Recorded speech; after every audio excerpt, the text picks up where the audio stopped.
Bom dia, meus amigos. Hoje, terça-feira, 14 de janeiro, e nós falaremos sobre o tema: quantos que entram de gaiato no navio? Acho que muitos vão lembrar dessa fala, né? Uma música dos anos 80. No Salmo 139:1 diz assim, Davi diz, né? Senhor, tu me sondas e me conheces. Ele sabia quem era o Deus dele. E o verbo sondar aqui era usado para perfurar pedras, minas, bem duras.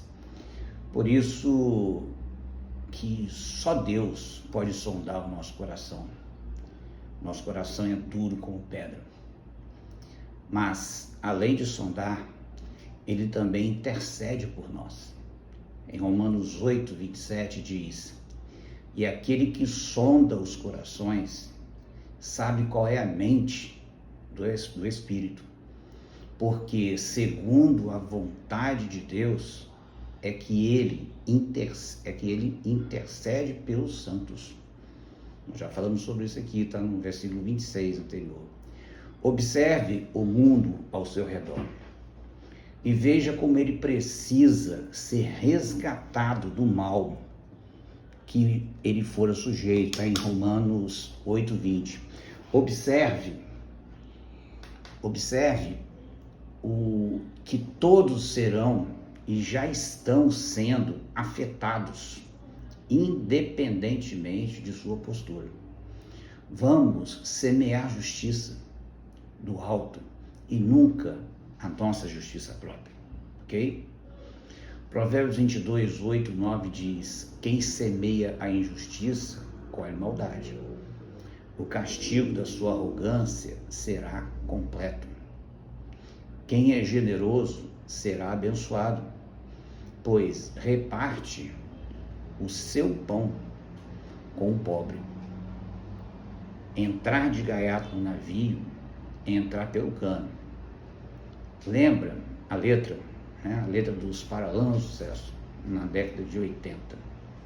Para quem tem mais de 30, 40 anos na Palavra de Deus, já percebeu, né, que a estrutura dos religiosos só os faz entrar pelo cano, pois são gaiatos, são os espertos, não largam o osso, que se acham donos das ovelhas, mas os donos das ovelhas é Jesus. E o navio já afundou há muito tempo e ninguém fala nada, pois quer dar de desentendido, achando que isso aí vai livrá-los do juízo vindouro. Não vai. Saiba disso. Em 1 Reis 8:27 diz: mas, de fato, habitaria Deus na terra? Eis que os céus e até o céu dos céus não te podem conter, quanto menos esta casa que eu edifiquei. Jesus é maior que o templo, Jesus é maior que a igreja. A palavra está estampada nos céus, mas reflete nos corações de quem olha para cima. E claro, quem olha para cima nunca perde a perspectiva do outro aqui embaixo. Salmo 119:89 diz assim: para sempre, ó Senhor, está firmada a tua palavra no céu. É para sempre, não é daqui uns dias só não. Nós estamos acostumados a dizer que tudo passa, não é assim? Mas nós nos omitimos do como passa. Muita dor, desalento, entre os pontos. Mas quando entendemos que a palavra de Deus nunca passa, aí a história muda, tá? Temos o alento para seguirmos as premissas do Espírito, tá vendo? Aquele adianto, né? Somos confiantes. Em 1 Pedro 1:24 diz: pois toda a carne é como a erva, e toda sua glória como a flor da erva. Seca-se a erva e cai a sua flor. Então não adianta você se achar poderosa, poderoso, entendeu? Que você é bonita, que você é bonito, né? Que você está respaldado na insegurança das riquezas. O próprio Jesus usa esse termo, né? Insegurança das riquezas. Não adianta nada. Daqui a 10 anos tudo muda.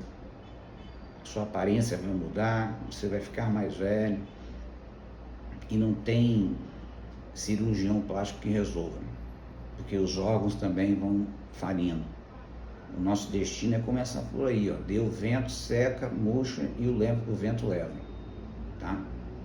O meu desejo é que Deus renove as suas forças e te use para a glória dele, tá?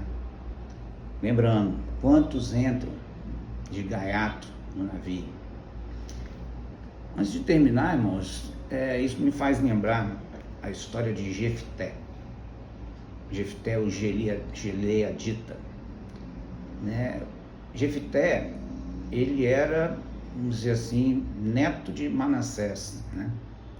Porque Manassés gerou Maquir, se não me falha a memória, e depois Maquir gerou Gileade. Gileade, através de uma prostituta cananita, está em Juízes 11, né? Gera Jefté. Mas depois o Gileade teve mais 2 filhos, já com uma hebreia normal, e esses 2 filhos rejeitavam Jefté.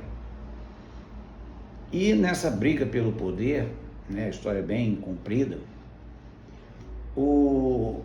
ele sendo rejeitado por não ser de sangue puro, né, não ter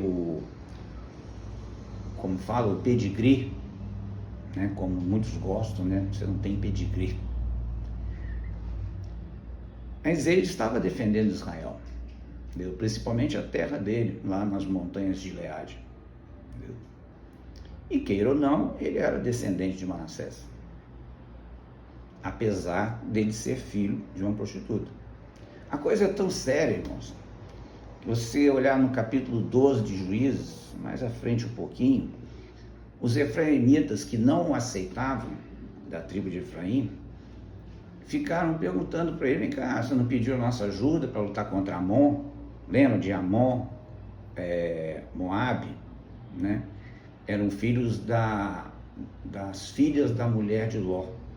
Embebedaram Ló, aí nasceu Amon, depois nasceu Moabe, que se tornaram inimigos de Israel. Olha que coisa mais louca. Só que Jefté foi lá e falou assim: eu fui lá pedir ajuda, né? Vocês não quiseram ajudar, eu fui lá e fiz sozinho. Aí os efraimitas então começaram a lutar contra esse Jefté, que era vamos botar assim, um expurgado da família por não ter pedigree.